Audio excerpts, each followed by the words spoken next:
भगवान श्री कृष्ण कहते हैं, फल की अभिलाषा छोड़कर कर्म करने वाला पुरुष ही अपने जीवन को सफल बनाता है। मन शांत है और उसे नियंत्रित करना कठिन है, लेकिन अभ्यास से इसे वश में किया जा सकता है। भगवान श्री कृष्ण कहते हैं, अपने कर्म पर अपना दिल लगाएं, न कि उसके फल पर। वह जो मृत्यु के समय मुझे स्मरण करते हुए अपना शरीर त्यागता है, वह मेरे धाम को प्राप्त होता है। इसमें कोई संशय नहीं है। भगवान श्री कृष्ण कहते हैं, किसी दूसरे के जीवन के साथ पूर्ण रूप से जीने से अच्छा है कि हम स्वयं अपने भाग्य के अनुसार अपूर्ण जिएं। जो मन को नियंत्रित नहीं करते, उनके लिए वह शत्रु के समान कार्य करता है। भगवान श्री कृष्ण कहते हैं, एक उपहार तभी अच्छा है और पवित्र है जब वह दिल से किसी सही व्यक्ति को सही समय और सही जगह पर दिया जाए, और जब उपहार देने वाला व्यक्ति का दिल उस उपहार के बदले कुछ पाने की उम्मीद न रखता हो। भगवान श्री कृष्ण कहते हैं,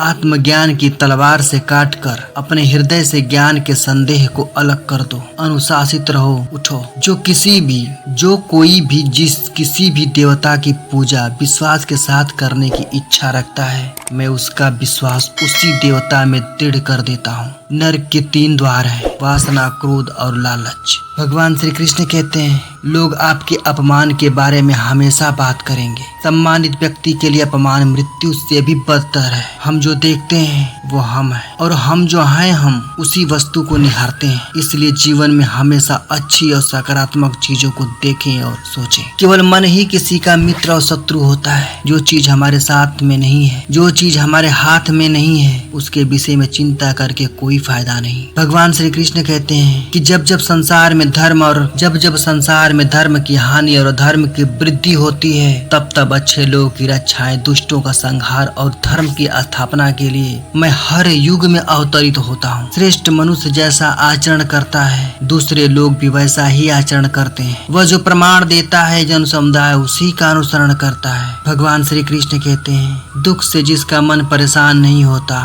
सुख की जिसको आकांक्षा नहीं होती, तथा जिसके मन में राग, भय, क्रोध नष्ट हो गए हैं, ऐसे मुनि आत्मज्ञानी कहलाता है। जो ज्ञान और कर्म को एक रूप में देखता है, वही सही मायने में देखता है। हर व्यक्ति का विश्वास उसकी प्रकृति के अनुसार होता है। भगवान श्री कृष्ण कहते हैं कि मन की गतिविधियों, होश, श्वास और भावनाओं के माध्यम से भगवान की शक्ति सदा हमारे साथ है और लगातार तुम्हें बस एक साधन की तरह प्रयोग करके सभी कार्य कर रही है। जो हमेशा स्मरण या एक चित्त मन से मेरी पूजा करता है, मैं व्यक्तिगत रूप से उनके कल्याण का उत्तरदायित्व लेता हूँ। कर्म योग वास्तव में एक परम रहस्य है। इंद्रियों की दुनिया में कल्पना सुखों की शुरुआत है और अंत भी, जो दुखों को जन्म देता है। भगवान श्री कृष्ण कहते हैं, बुद्धिमान व्यक्ति को समाज कल्याण के लिए बिना आसक्ति के काम करना चाहिए। जो व्यक्ति आध्यात्मिक जागरूकता के शिखर तक पहुंच चुके हैं, उनका मार्ग है निस्वार्थ कर्म। जो भगवान के साथ संयोजित हो चुके हैं,